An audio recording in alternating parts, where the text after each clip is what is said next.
Okay, so today, day number 1, I think I'm going to do a story about me as that Kool-Aid guy. So, getting in character, like that does anything. Alright, here we go. So, I just got back from a long day's work.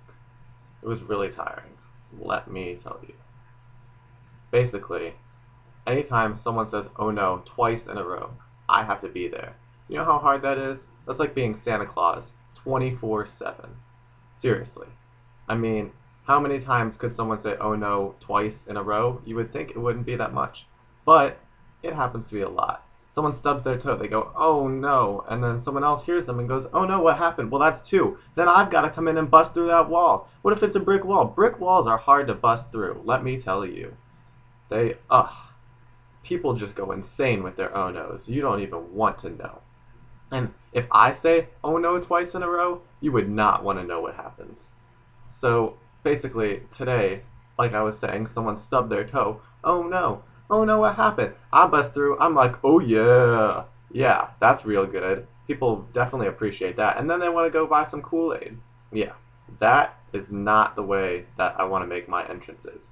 People turn around. They do not like me. They come up to me, they say, "listen, she just stubbed her toe. It might be broken. I don't want that on my hands." And I've got to be like, "well, it's my job. You see, I'm hired by the good people at the Kool-Aid Foundation or the Kool-Aid headquarters, and they make me anytime someone says, 'oh no,' twice in a row, I've got to be there like that. So it's just my job." And she comes up to me like, "excuse me, Mr. Officer, this is not your problem.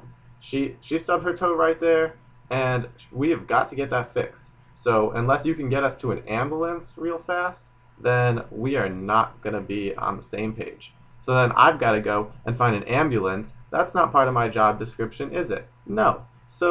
Okay, so I'm going there, sitting calling 911, and I'm on the phone, and the operator's like, "excuse me, do you have a problem? What's your emergency?" And I said, "this girl just stubbed her toe. I've got to get her an ambulance. I'm not really sure what's going on."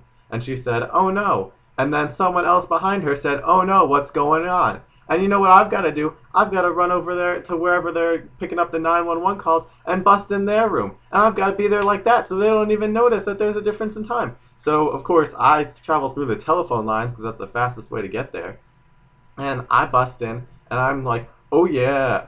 And they're sitting there picking up calls about people getting murdered and stabbed and, houses burning down. They don't want to hear me go, "oh yeah," and try to support my Kool-Aid. So no one there likes me right now. And remember, I'm trying to get an ambulance for someone I don't even know. And they don't like me right now, and they won't like me until they get their ambulance. So I just busted in and pissed off the whole room. So here I'm sitting there, just, well, standing, and I say, "oh yeah," and they all turn around. I'm not even kidding. There must have been 25, 30 people in that room that just turned around, stared at me. They all had the same eyes. It was all just like, "what are you doing there? You are disrupting this place." And I was disrupting the place, but it's my job. And if I don't do it, I will be out on the streets with all of the other 10% of Americans who do not have jobs right now.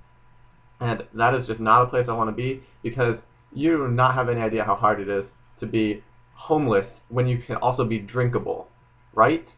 That is a nightmare. And that was story number 1.